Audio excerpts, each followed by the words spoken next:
வணக்கம். இது உங்கள் தமிழ் சைனிக். இந்த வீடியோவில் வந்து ரெண்டு விஷயத்தை பற்றி பார்க்க போகிறோம். ஸோ ரெண்டு விஷயமே வந்து பார்த்தீங்கன்னாக்கா ஃபேமிலி பென்ஷனருக்கு வந்து ரொம்ப முக்கியமான விஷயம். ஏன்னா பென்ஷனர் இறந்த பிறகு நீங்கள் ஃபேமிலி பென்ஷன் ஸ்டார்ட் பண்ணுறதுக்கு லேட் ஆகும்போது அதோட ப்ராசஸ் வந்து எதனால் வந்து லேட் ஆகுது, நீங்கள் சரியான முறையில் டாக்குமெண்ட் எல்லாம் எதெல்லாம் சப்மிட் பண்ணணும் அப்படின்றத பற்றியும், அந்த மாதிரி சப்மிட் பண்ண பிறகு உங்களுக்கு அரியர் வந்து எப்படி கிடைக்கும் அப்படின்றத பற்றியும், இப்போ நம்ம வந்து ஒரு பென்ஷனருக்கு 48,343 ரூபா வந்து பார்த்தீங்கன்னா அரியரும், அவங்களுக்கு வந்து ஃபேமிலி பென்ஷன் வந்து ஸ்டார்ட் ஆகிருக்கு. அவங்க வந்து ரிசர்வ்ஸ் ஃபேமிலி பென்ஷனரு. ஸோ அவங்களுக்கு வந்து ரிசர்வ்ஸ் ஃபேமிலி பென்ஷன்ன்றதுனால அவங்களோட பேசிக் வந்து கம்மியாக இருக்குது. நார்மலாக இருக்கிற எக்ஸர்வீஸ் மேனும் சரி, அவங்கள சார்ந்திருக்கிற ஃபேமிலி பென்ஷனருக்கு வந்து அதிகமாக பேசிக் வந்து இருக்கும். ஸோ அதனால் அரியர் அமௌண்ட்டு அவங்களுக்கு வந்து அதிகமாக கிடைக்கிறதுக்கான வாய்ப்பு இருக்குது. ஸோ இவங்களுக்கு வந்து எப்படி வந்து நம்ம கிளைம் பண்ணி வாங்கணும் அப்படின்றத பற்றியும், அதே போல் நம்மளோட சப்ஸ்கிரைபர் வந்து ஒருத்தர் வந்து பார்த்தீங்கன்னாக்கா அவங்க தமிழ்நாடு கவர்மெண்ட்டில் வந்து வேலை பண்ணியிருக்காங்க. ஸோ அவங்க வந்து லேடி எம்ப்ளாயி, அவங்க வந்து டிவோர்ஸ் வாங்கிட்டாங்க. ஸோ அவங்களோட கணவருக்கு வந்து பென்ஷன் கிடைக்குமா, இல்லை அவங்களோட மகள் வந்து பார்த்தீங்கன்னாக்கா ஆல்ரெடி டிஎன்பிஎஸ்சியில் குரூப் 4 வந்து அவங்க என்ட்ரி ஆகிருக்காங்க. ஸோ அவங்க வந்து அன்மேரிட் டாக்டராக இருக்கிறதுனால இவங்களோட பென்ஷன் இவங்களுக்கு, அதாவது இந்த அம்மாவுக்கு அடுத்து அந்த அன்மேரிட் டாக்டருக்கு ஃபேமிலி பென்ஷன் கிடைக்குமா அப்படின்ற அந்த சந்தேகம் வந்து கேட்டிருந்தாங்க. ஸோ அந்த சந்தேகத்துக்கான ரிப்ளையும் அதே போல் இந்த ஃபேமிலி பென்ஷனுக்கான அரியர் அமௌண்ட் வந்து எப்படி வந்தாச்சு அப்படின்றத பற்றி இந்த வீடியோவில் வந்து டீட்டெயில்டாக வந்து பார்க்க போகிறோம். ஸோ இந்த வீடியோ பார்க்கறதுக்கு முன்னாடி என்னோட வேண்டுகோள் என்னென்னா, முதல் முறையாக நம்மளோட சேனல் பார்க்குறவங்களும் சரி, இல்லை இது வரைக்கும் நம்மளோட சேனலை சப்ஸ்கிரைப் பண்ணாலும் சரி, தயவு செஞ்சு சேனலை சப்ஸ்கிரைப் பண்ணி சேனலுக்கும் பென்ஷனுக்கும் உங்களோட சப்போர்ட் வந்து கொடுங்க.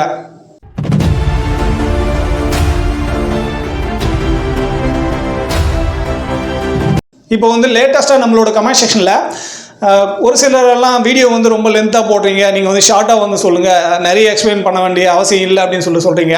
ஸோ இது வந்து யார் எம்ப்ளாயி இருக்காங்களோ அவங்களுக்கெல்லாம் வந்து ஒரு சில டீட்டெயில்ஸ் எல்லாம் தெரியும். ஸோ அது வந்து நம்ம ரிவைன் பண்ணும்போது இல்லை கேட்கும்போது உங்களுக்கு வந்து அது இவ்வளோதானா அப்படின்ற அந்த புரிதல் வந்து வந்த பிறகு அது வந்து உங்களுக்கு சிம்பிளாக தெரியும். இதுவே ஃபேமிலி பென்ஷனர் வந்து பார்க்குறாங்க, இல்லை அவங்கள சார்ந்த மகனோ மகளோ வந்து அவங்களுக்கான பென்ஷனுக்கான எலிஜிபிலிட்டி இருக்கும்போது, அதாவது இந்த அன்மேரிட் டாக்டரோ இல்லை விடோ டாக்டரோ டிவோர்ஸ் டாக்டரோ பார்க்கும்போது அவங்களுக்கான பென்ஷன் புரிதல் வந்து நம்ம ஸ்டெப் பை ஸ்டெப்பு ஒரு விஷயத்தையும் சொன்னால் மட்டும்தான் அவங்களுக்கு வந்து புரியும். அந்த மாதிரி புரிஞ்சால் மட்டும்தான் அவங்களுக்கான பென்ஷன் வந்து வாங்க முடியும். இப்போ உதாரணமாக யார் வந்து இந்த லென்த்தாக போடாதீங்க, டைம் வந்து சீக்கிரமாக, அதாவது வீடியோ வந்து லென்த்தாக போடாதீங்க, ஷார்ட்டாக வந்து சொல்லுங்கள் அப்படின்னு சொல்கிறீங்களோ, உங்களோட மகனோ மகளோ இந்த வீடியோ பார்க்கும்போது அவங்களுக்கான புரிதல் ஏற்படுற மாதிரி தான் நம்ம வந்து சொல்கிறோமே தவிர, இது வந்து யார் வந்து எம்ப்ளாயியாக இருந்தாங்களோ அவங்களுக்கு வந்து புரிகிற மாதிரி இதை வந்து நம்ம சொல்லலை. ஸோ அதனால் தயவு செஞ்சு எம்ப்ளாயோட குடும்பத்தை சார்ந்தவங்க அடுத்து ஃபேமிலி பென்ஷன் வாங்கிறதுக்கான எலிஜிபிலிட்டி இருக்கிறவங்க புரிஞ்சுக்கணும். புரிஞ்சுக்கிட்டு அவங்களோட பென்ஷன் வந்து வாங்கணும் அப்படின்ற நோக்கத்தில் தான் நம்ம வந்து சேனல் ஸ்டார்ட் பண்ணி அதுக்கான விரிவான வீடியோ வந்து நம்ம போட்டிருக்கோம். ஸோ அதனால் தயவு செஞ்சு வீடியோ லென்த்தாக போச்சுனாக்கா அதை வந்து நீங்கள் ஒரு குறையாக வந்து சொல்லாதீங்க. உங்களுக்கு தேவையான விஷயத்தை வந்து எடுத்துக்கங்க. உங்களுக்கு அப்படி வீடியோ பார்க்கும்போதே உங்களுக்கு வந்து புரியுது அப்படின்னாக்கா நீங்கள் வந்து வீடியோவை ஸ்கிப் பண்ணிக்கங்க. ஸோ முதல் பாயிண்டில் அந்த எம்ப்ளாயி வந்து பார்த்தீங்கன்னாக்கா லேடி எம்ப்ளாயி நம்ம ஏற்கனவே சொன்னோம், அவங்க வந்து டிவோர்ஸ் வாங்கிட்டாங்க. ஸோ அந்த மாதிரி டிவோர்ஸ் ஆன பிறகு அவங்களோட மகள் வந்து பார்த்தீங்கன்னாக்கா இப்போ அன்மேரிட் டாக்டராக வந்து இருக்காங்க. ஸோ அந்த அன்மேரிட் டாக்டர் வந்து குரூப் 4ல் இப்போ வந்து எம்ப்ளாயியாக இருக்காங்க. ஸோ இந்த அம்மாவோட பென்ஷன் வந்து இந்த மகளுக்கு கிடைக்குமா அப்படின்ற கேள்வி வந்து வைக்கிறாங்க. ஸோ இங்கே வந்து அவங்களுக்கு கிடைக்கிறதுக்கான வாய்ப்பு இல்லை. இங்கே வந்து அன்மேரிட் டாக்டராகவே இருக்காங்க அப்படின்ற பட்சத்துலையும் அது ஏன் சொல்லிட்டு பார்த்தீங்கன்னா, தமிழ்நாடு கவர்மெண்ட்டை பொறுத்த வரைக்கும் மினிமம் இன்கம், அதாவது ஒரு தனி நபருக்கு, அது வந்து அன்மேரிட் டாக்டரோ விடோ டாக்டரோ டிவோர்ஸ் டாக்டரோ அடுத்து வந்து ஃபேமிலி பென்ஷனுக்கு வந்து அப்ளை பண்ணுறாங்க. அது வந்து அம்மா பென்ஷனையோ இல்லை அப்பாவோட பென்ஷனையோ அவங்க வந்து வாங்குறாங்க அப்படின்ற பட்சத்தில் அவங்களோட தனிநபரோட வருமானம், அவங்க வந்து எங்கேயாவது வேலையில் இருக்காங்க, அவங்களோட வருமானம் வந்து பார்த்தீங்கன்னா தமிழ்நாடு கவர்மெண்ட்டு நிர்ணயிச்சிருக்கிற மினிமம் இன்கம் வந்து ரூபாய் 7,850 ரூபா வந்து நிர்ணயிச்சிருக்காங்க. இது வந்து முதல்ல 2,500 ரூபாய் இருந்தாச்சு, அதை வந்து அதிகரித்து 7,850 ரூபாயை வந்து பண்ணியிருக்காங்க. இதுவே சென்ட்ரல் கவர்மெண்ட் வந்து எடுத்துக்கிட்டீங்க அப்படின்னாக்கா இங்கே வந்து 9,000 ரூபாயை வந்து நிர்ணயிச்சிருக்காங்க.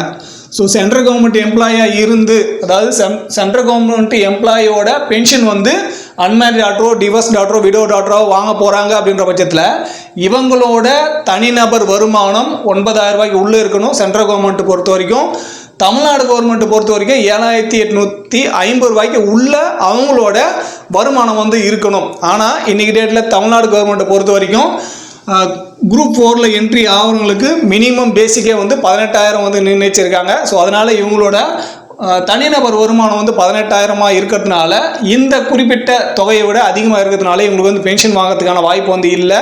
ஸோ இவங்களோட பென்ஷன் வந்து கணவருக்கும் போகாது. ஏன்னா அவங்களோட சர்வீஸ் ரெக்கார்ட்லேயே அவங்க வந்து மென்ஷன் பண்ணிட்டு இருக்காங்க கணவரோட வந்து டிவோர்ஸ் ஆகிடுச்சு அப்படின்னு சொல்லிட்டு.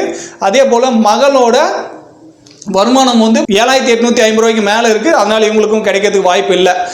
ரெண்டாவது பாயிண்டில் வந்து என்ன பார்த்தீங்கன்னா ஃபேமிலி பென்ஷன் வந்து டிலேவாக நீங்கள் வந்து பண்ணும்போது அதுக்கான அரியர் வந்து கண்டிப்பாக வந்து கிடைக்கும். அதாவது ஒரு அரசு ஊழியர் அவர் வந்து பென்ஷனாக இருந்து அவர் இறந்த பிறகு அவர் இறந்த டேட்லேருந்து ஃபேமிலி பென்ஷன் ஸ்டார்ட் ஆகிற வரைக்கும் இடைப்பட்ட காலத்தில் எவ்வளோ தொகை வந்து கிடைக்காது இருக்கோ அந்த தொகை வந்து கிடைச்சிடும். ஸோ அந்த மாதிரி தான் இவங்களுக்கு வந்து பார்த்தீங்கன்னா 48,343 ரூபா வந்து இவங்களுக்கு அரியர் அமௌண்ட் வந்து கிடைச்சிருக்கு. ஸோ இவங்களுக்கு வந்து குறைவான அரியர் அமௌண்ட் தான் இருக்குது. இது ஏன்னு சொல்லிட்டு பார்த்தீங்கன்னா அவங்க வந்து ரிசர்விஸ்ட் பென்ஷனராக இருந்தனால அவங்களோட ஃபேமிலி பென்ஷனும் வந்து இங்கே அதே பேசிக்கில் வந்து ஸ்டார்ட் ஆகும். ஸோ ரிசர்விஸ்ட் பென்ஷனருக்கு 9,000 ரூபா தான் பேசிக் பே வந்து நிர்ணயிச்சிருக்காங்க. அது வந்து பென்ஷனராக இருந்தாலும் சரி ஃபேமிலி பென்ஷனராக இருந்தாலும் சரி. ஸோ 9,000 ரூபா தான் அவங்களோட பேசிக்காக வந்து இருக்கிறதுனால அரியர் அமௌண்ட் வந்து கம்மியாக கிடச்சிருக்கு. ஸோ அவங்களோட பென்ஷன் ஸ்லிப் வந்து எந்த மாதிரி வந்து கேல்குலேட் பண்ணியிருக்காங்க, எப்படி வந்து இந்த 48,343 ரூபா வந்து வந்தாச்சு அப்படின்றத வந்து நம்ம பார்க்கலாம். ஸோ இது வந்து ஜூன் மாதம் தான் வந்து இந்த அமௌண்ட் வந்து கிடைச்சாச்சு. ஸோ நம்ம வந்து இதை ஏப்ரல்லே வந்து நம்ம இதை கிளைம் பண்ணியாச்சு. ஸோ கிட்டத்தட்ட 2 மாதம் கழிச்சு தான் எங்களுக்கு வந்து இந்த அமௌண்ட் வந்து கிடைக்க ஸ்டார்ட் ஆயிடுச்சு. இவங்களோட பிபிஎம் வந்து பார்த்தீங்கன்னாக்கா 16 ஏப்ரலுக்கு தான் ஜென்ரேட் ஆச்சு. ஸோ அதுக்கப்புறம் கொஞ்ச நாள் கழிச்சு தான் இவங்களோட இந்த அரியர் அமௌண்ட்டு வந்து வந்தாச்சு. ஸோ இதோட பென்ஷனர் டேட் ஆஃப் டெத் வந்து பார்த்தீங்கன்னாக்கா 18 பிப்ரவரி 2026 வந்து அவர் இறந்தார். 18 பிப்ரவரி 2026 இறந்தனால 19 பிப்ரவரி 2026 இவங்களோட ஃபேமிலி பென்ஷன் வந்து ஸ்டார்ட் பண்ணாங்க. ஸோ அங்கேருந்து 28 பிப்ரவரி 2026 வரைக்கும் இவங்களோட அந்த மாதத்துக்கான பென்ஷன் வந்து பார்த்தீங்கன்னா 10 நாள் வந்து கணக்கெடு எடுத்துருக்காங்க. ஸோ அந்த டைமில் நம்மளோட டிஆர் பர்சன்டேஜ் வந்து 60% இருந்தாச்சு. ஸோ அந்த 60% ப்ளஸ் இவங்களோட பென்ஷன் வந்து பார்த்தீங்கன்னா 3,214 ரூபா வந்து இவங்களோட பென்ஷன் வந்து, ஏன்னா ஏற்கனவே அவங்க அந்த பென்ஷனுக்கான கணக்கீட்டில் வந்து வந்ததுனால இங்கே ஃபேமிலி பென்ஷன் மட்டும் கொடுத்துருக்காங்க. ஸோ அதோட அடிப்படையில் இங்கே வந்து பென்ஷன் வந்து 3,214. இதுக்கான டிஆர் வந்து பார்த்தீங்கன்னா 1,929 ரூபா. ரெண்டுத்தையும் சேர்த்தாச்சுனாக்கா 5,143 ரூபா 10 நாளுக்கான பென்ஷனு. அது அடுத்து வந்து பார்த்தீங்கன்னாக்கா 1 மார்ச் 2026 31 மே 2026 வரைக்கும் வந்து பார்த்தீங்கன்னா இவங்களோட பேசிக் வந்து 9,000 ரூபாய் வந்து எடுத்திருக்காங்க. அதுக்கான டிஆர் அமௌண்ட் வந்து பார்த்தீங்கன்னா 5,400 ரூபாயும் மொத்தமாக சேர்த்தாச்சுன்னா 14,400 ரூபாய் இவங்களோட மொத்த பென்ஷனாக வந்து இருக்குது. அதாவது 1 மார்ச் ஒவ்வொரு மாதத்துக்கான பென்ஷன் வந்து இங்கே 14,400 ரூபா. ஸோ இந்த 14,400 ரூபாயை 3 மாதம் வந்து எடுத்தாச்சுனாக்கா 43,200 ரூபா. ஸோ இங்கே வந்து மொத்தமாக சேர்த்து 3 மாதம் 10 நாளுக்கான பென்ஷன் தொகை வந்து இவங்களுக்கு 48,343 ரூபா வந்து அரியர் அமௌண்ட் வந்து கொடுத்துருக்காங்க.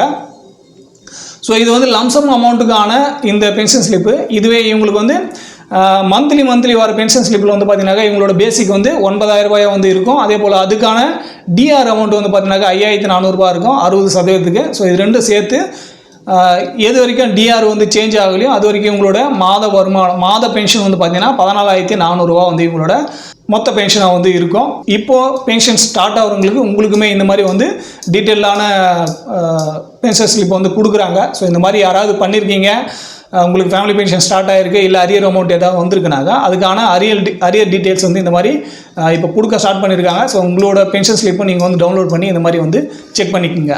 ஸோ இந்த மாதிரி டிலே ஆகிறதுக்கான காரணம் என்ன சொல்லிட்டு பார்த்தீங்கன்னாக்கா டெத் சர்டிஃபிகேட் வந்த பிறகு தான் நம்ம வந்து இந்த ஃபேமிலி பென்ஷனுக்கான இன்டிமேஷன் வந்து பண்ணுறோம். அதே போல் யார் வந்து பென்ஷன் வாங்குறாங்களோ அந்த பென்ஷனர் கூட யார் வந்து அடுத்து பென்ஷன் வாங்க போகிறீங்களோ நீங்கள் வந்து ஜாயிண்ட் அக்கௌண்ட்டாக வந்து இருக்கும்போது இன்னுமே குயிக்காக வந்து இங்கே வேலை வந்து நடக்குது. ஸோ இந்த மாதிரி சிங்கிள் அக்கௌண்ட்டாக வச்சுட்டு இருந்தாக்கா இங்கே வந்து கொஞ்சம் டிலே ஆகுது. அதே போல் வந்து பார்த்தீங்கன்னா இப்போ ஒரு 2 மாதமாக ஸ்பார்ஸில் வந்து நம்ம எந்த ரிக்வெஸ்ட் கொடுத்தாலுமே அதுக்கு வந்து ரொம்ப டிலேவாக தான் பண்ணிட்டு இருக்காங்க. அதாவது ஆக்ஷன் டேட்டே வந்து பார்த்தீங்கன்னா கிட்டத்தட்ட ஒரு 20 நாளுக்கு அப்புறம் தான் அதோட ஆக்ஷன் டேட்டே வந்து ஆகுது.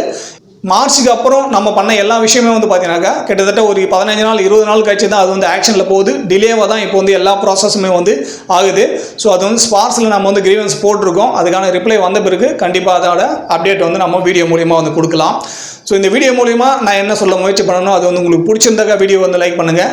முதல் முறையாக நம்மளோட சேனல் பார்க்குறவங்களும் சரி, இல்லை இது வரைக்கும் நம்மளோட சேனலை சப்ஸ்கிரைப் பண்ணாதவங்களும் சரி, தயவு செஞ்சு சேனலை சப்ஸ்கிரைப் பண்ணி சேனலுக்கும் பென்ஷனுக்கும் உங்களோட சப்போர்ட் வந்து கொடுங்க. இந்த வீடியோ கடைசி வரைக்கும் பார்த்தது நன்றி. இதே போல் இன்னொரு வீடியோவில் மீண்டும் சந்திக்கலாம். நன்றி, வணக்கம்.